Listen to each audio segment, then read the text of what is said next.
justice? Justice. Truth. And that's something that we've prayed very hard for 3 years. Now at 5, the long wait is finally over. The jury has found IMPD officer David Bisard guilty on all counts. All we asked for was justice, and I feel as though today we finally got it. RTV6 is bringing you full team coverage on every angle, from the passionate reactions of the victims and families to breaking down the verdicts and what's next for Bisard. We begin with that breaking news in the David Bisard trial. Guilty on all charges. The jury's verdict announced just 3 hours ago, and you watched it live as breaking news on RTV6 and our RTV6 app. Bisard right there walking out of the Allen County Courthouse, a convicted felon today, 3 years after that deadly on-duty crash.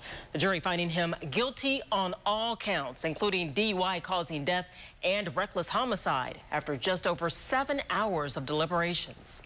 We have live team coverage of that verdict. Jack Reinhardt and Derek Thomas in Fort Wayne. Plus reaction from Indianapolis city leaders and our Call 6 investigators digging into this crash. We start live with Jack Reinhardt, who has covered this trial and this crash since day one. Jack. Todd, it all got down to the blood evidence in the case, whether the jury bought into the integrity of the test and the accuracy of the result. The jury bought in. To the victim's family, I'm sorry. For the first time since 11:21 a.m. August 6, 2010, David Bisard spoke publicly about the drunk driving accident that killed one and injured 2 others. Bisard had been found guilty of all 9 charges, 6 of them alcohol-related. This despite the fact that 39 witnesses testified they didn't smell alcohol on David Bisard at the crash site, nor did he seem impaired. The jury put its faith in science and not speculation. They presented a lot of possiblies to the jury or just speculation from defense experts that really had no basis, and I'm really gratified the jury saw through that. Bisard was also found guilty of reckless homicide in the death of Eric Wells. The jury found him guilty of criminal recklessness for the life-changing injuries to Kurt Weekly and Mary Mills. To borrow a line from the defense, prosecutor Terry Curry said the case ended with no winners. I think we also need to recognize and acknowledge it's a tragedy for the family of Officer Bisard himself, and our police department. The defense team spent nearly $500,000 on Bisard's defense, and more than half that money came from the FOP. John Kautzman. Obviously, we're very, very disappointed with the jury verdict in this case. Our client is devastated, as you can imagine, as his family is as well. Bisard will remain here in the Allen County Jail until his sentencing 3 weeks from today. After that, he'll get a ride back to Marion County, where he'll stand trial for his second drunk driving case after his arrest in Lawrence in April. Live at the Allen County Courthouse, Jack Reinhardt, RTV6. Hearing the jury say guilty has been a 3-year wait for the families of the victims in that crash, and it's almost certainly a day they often thought would never happen. Our TV6 reporter Derek Thomas continues our live team coverage in Fort Wayne. And Derek, you talked to the victims and the families this afternoon. Erica, Mary Wells wept as the verdict was read. These were tears of relief. Now this cloud, this dark, ugly cloud, can move away. These are the faces of the victims. Eric Wells, Mary Mills, Kurt Weekly. They are forever connected. Wells was killed in the crash. His parents have been waiting 3 years for justice. Our son is gone forever, but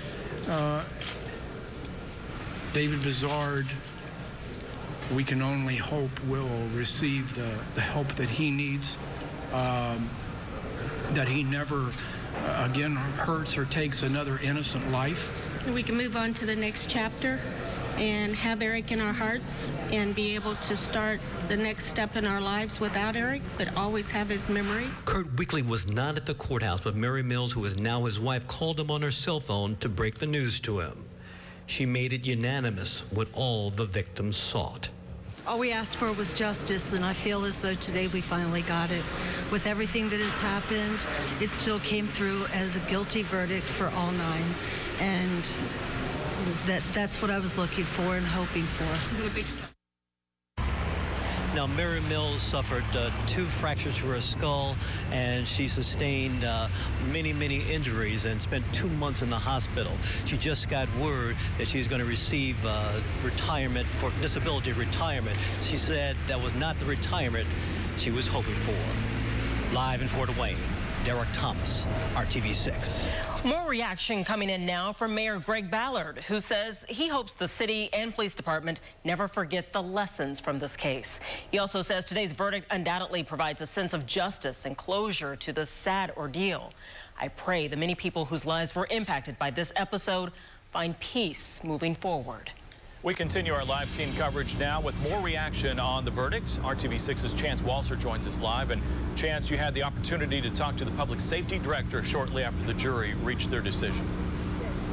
Todd, he said he fully expected this guilty verdict, and he gives credit to the prosecution. He also talked to me about how people have come to perceive the police department and the damage this case has done to IMPD's image. He wants to stress that, according to him, the police department is not represented by those who stray from what is right, but rather by the 1,500 or so men and women who work hard to uphold the law every day.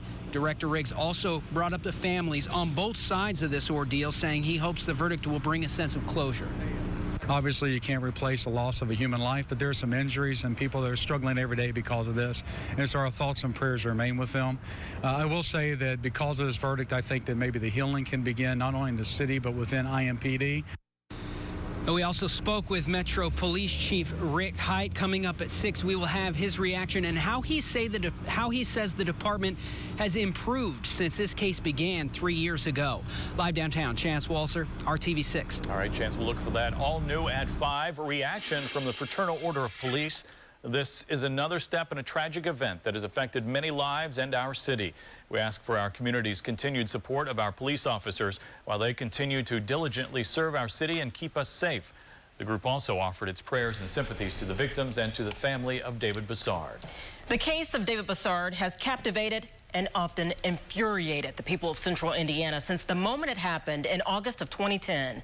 Call 6 investigator Rafael Sanchez is live in the newsroom with that part of the story. Rafael? Erica, good evening. This jury verdict may find itself before the Court of Appeals or the state Supreme Court in the months and years to come, so it may not be over, though the past 3 years and 3 months have been long for all involved.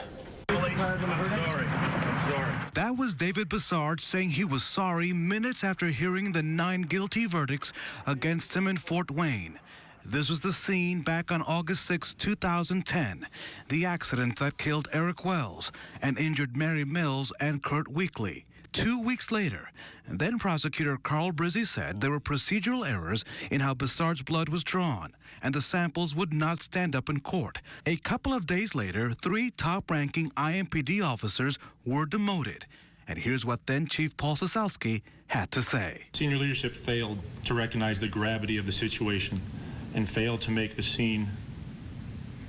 sure the scene was preserved, processed, and supervised with the seriousness that every crime scene deserves.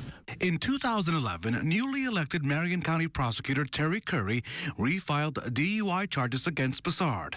There were several legal fights over his blood samples, which in the end the prosecution won. In 2012, revelations of the mishandling of another blood vial led to the firing of Paul Sosalski and to the appointment of current Chief Rick Hite. This past April, 7 months before the start of Bisard's trial, he created more troubles for his lawyers. He was arrested in Lawrence after crashing his vehicle into a guardrail. Lawrence police found an open bottle of vodka in the car. Fast forward to October. The trial created some anxiety involving jurors. 3 were dismissed before the remaining 12 were asked to pass judgment. And of course, that trial was moved to Fort Wayne due to all the pre-trial publicity. Now the prosecutor handling that case, Denise Robinson, well, she'll move on. She's in charge of what could be 3 new trials, possible trials, in the South Side explosion. Live in the newsroom, Rafael Sanchez, RTV6. And again, a jury has found David Bisard guilty on all charges for that deadly on-duty crash in August of 2010. He faces up to 54 years in prison when he's sentenced later this month. We have continuing coverage on RTV6, including reaction from social media. And of course, download our RTV6 app for updates right to your phone or tablet. And we are following more breaking news right now. A crash that has created massive problems on Interstate 70 this afternoon. A semi that rolled over and landed on that state police cruiser. RTV6's Ebony Monet is live with that breaking news for us. Ebony. Todd, just here behind me, you can see traffic is inching by here on the eastbound lanes of I-70 near Emerson. We're going to show you the picture from the sky cam right now. This after traffic was backed up for miles for hours after a semi accident here on this stretch of I-70. On this stretch of I-70, the semi truck actually lost its load after hitting an Indiana State Trooper vehicle earlier today. Now, we spoke to State Trooper Sergeant Rich Myers, and here's what he told us about what led to this accident that had traffic backed up for hours. It appeared he made a right move, like he was going to change lanes to the right. I don't know if there was a car over there that he didn't see, or he didn't mean to make that right-hand move, but he abruptly overcorrected to the left, struck the trooper's car. When that happened, it spun it around. The semi-tractor trailer ultimately turned over, spilling its load of 4x8 sheets of steel. While authorities have recently reopened 2 lanes of traffic here on the eastbound side of I-70 near Emerson Avenue, workers are still working to clean up those steel sheets. So it's going to be at least another hour before this accident is completely cleaned up and before all 4 lanes are reopened once again. That's why they're asking if you can avoid this area, please do, because as that downtown traffic starts to make its way to this stretch of I-70, it's going to continue to have a slowdown here. As for the 3 people involved in the accident, the 2 state troopers and the driver of that semi-truck, they were all taken to Methodist Hospital, but authorities say it was just a precautionary measure because he says all 3 are doing fine at this hour. Reporting live near I-70 and Emerson Avenue, Ebony Monet, RTV6. Well, those troopers extremely lucky. Ebony, thanks. They have a 3-year-old and 15-month-old triplets. They wanted one more child. All new at 5:30, I'll show you how these Hoosier parents are about to welcome 3 times that. And I'm Drew Smith, live in Nashville, Tennessee. It's the CMA Awards tomorrow night. Coming up, we'll have a preview of the big show. And central Indiana has rain approaching, but not quite yet. Look at the beautiful sunset that will soon be in progress. We are staying on top of breaking news. A jury finds Metro Police Officer David Bisard guilty on all counts. The 12-member panel believing he was drunk and acting recklessly when his squad car crashed into a group of motorcyclists, killing 1 and critically injuring 2 others. We have much more ahead, including reaction on social media and an exclusive interview with a witness to the crash who testified to the jury. The 3 men accused of rape and robbery in an attack on the city's north side were in court just a few hours ago. And now 23-year-old Alexander Dupree, 18-year-old Trace Bells, and 21-year-old Michael Pugh are formally charged with 35 counts, including rape, criminal confinement, robbery, and several other charges. 34 of the charges are felonies. The other is a misdemeanor charge of battery with bodily waste. All the charges come from a crime spree at a family's home near 79th Street and College Avenue last Tuesday. Prosecutors say more arrests are coming. Well, the biggest names in country music are coming back to Nashville tonight, getting ready for country's biggest night, the CMA Awards. Yeah, you'll see them right here on RTV6. Preparations are in high gear for a full day of music that will start very early in the morning. RTV6's Drew Smith is live outside the Bridgestone Arena in Nashville, which is CMA Central this week. And right behind me is the Good Morning America stage that is set up for tomorrow morning. Robin Roberts is going to be here bright and early. And also Luke Bryan, the huge country superstar, going to be performing right there on that stage to get things kicked off. Our day got to an early start today here in Nashville. We got a tour of what goes on backstage the day before the CMAs. Lots of activity, to say the least. We saw some of the stars' equipment, and we also got to see the rooms where the artists chill out during the show. The Guitar Tech room was one of the highlights, where technicians make sure that those instruments are just right. It's also a new stage this year for the show, and some of the big stars are going to be filling those seats front and center. They're all here. I talked with the ABC executive who oversees the show, and he says that this year's CMAs will be special for all country fans. The hot young artists, but also paying respect to the past, you know, doing the Kenny Rogers tribute, paying tribute to George Jones, who passed away this year. I think it's respecting all ages and demographics of country fans. Whether you're, you know, a fan of Hunter Hayes or you're a fan of Kenny Rogers, everybody's represented in the show, and I think that's the most important thing.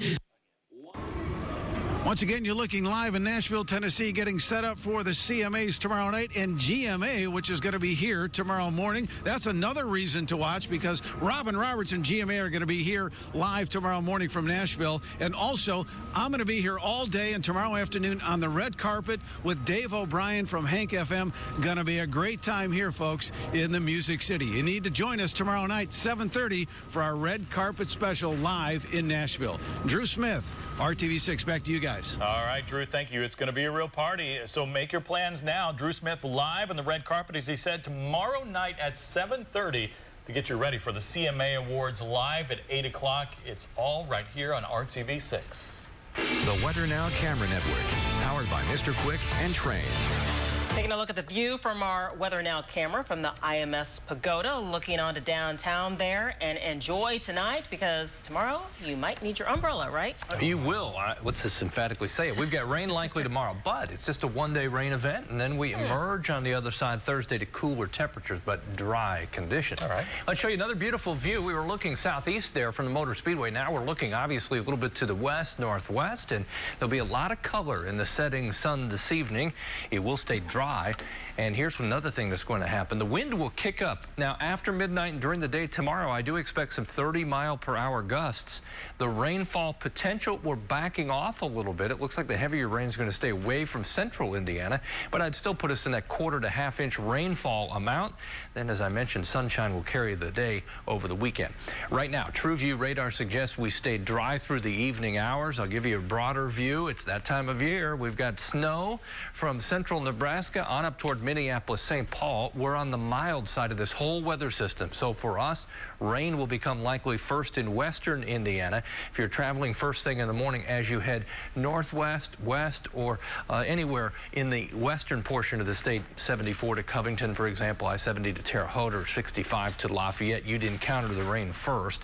TrueCast kind of backs me up here. Western Indiana, 7 a.m. Rain approaching the Wabash River. We'll take it 4 hours into the morning hours, and you get to 11 a.m. rain west central, really the western half of the state. That moves to the east, and by 3 o'clock, much of central and eastern Indiana still with rain ongoing. But by the time we get to 7 and then move on to 11, the rain will be leaving.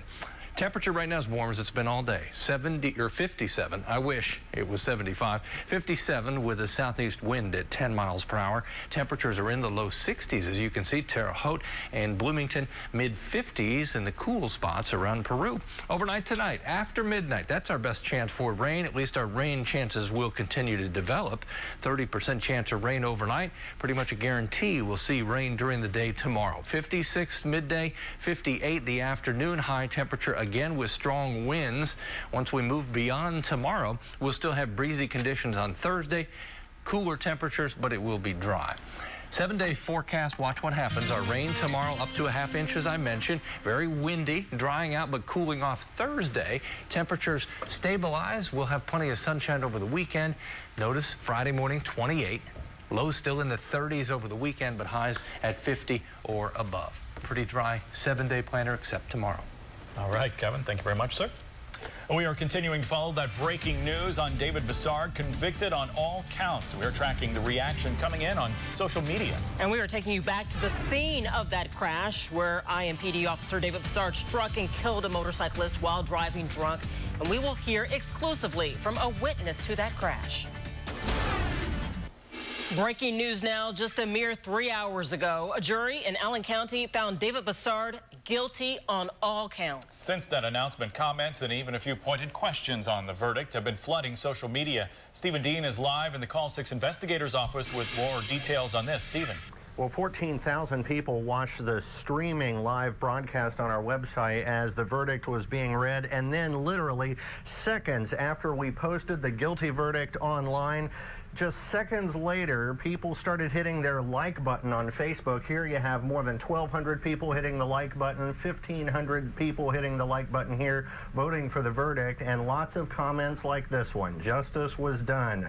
Others saying it's about time, or why did it take this long? As we look at some of the comments, a common theme here. He is not above the law now. Score one for the good guys. Justice did prevail, said one person, and he took a life. He needs life in prison. Now, most of the comments here on our Facebook page and on social media in general seem to be people celebrating the verdict. We had several different posts here. One of the posts, you had the instance where Officer Bisard was saying, "I'm sorry," and where he was saying, "It's not true." Well, people had a lot to say about that. One person calling it a very sorry.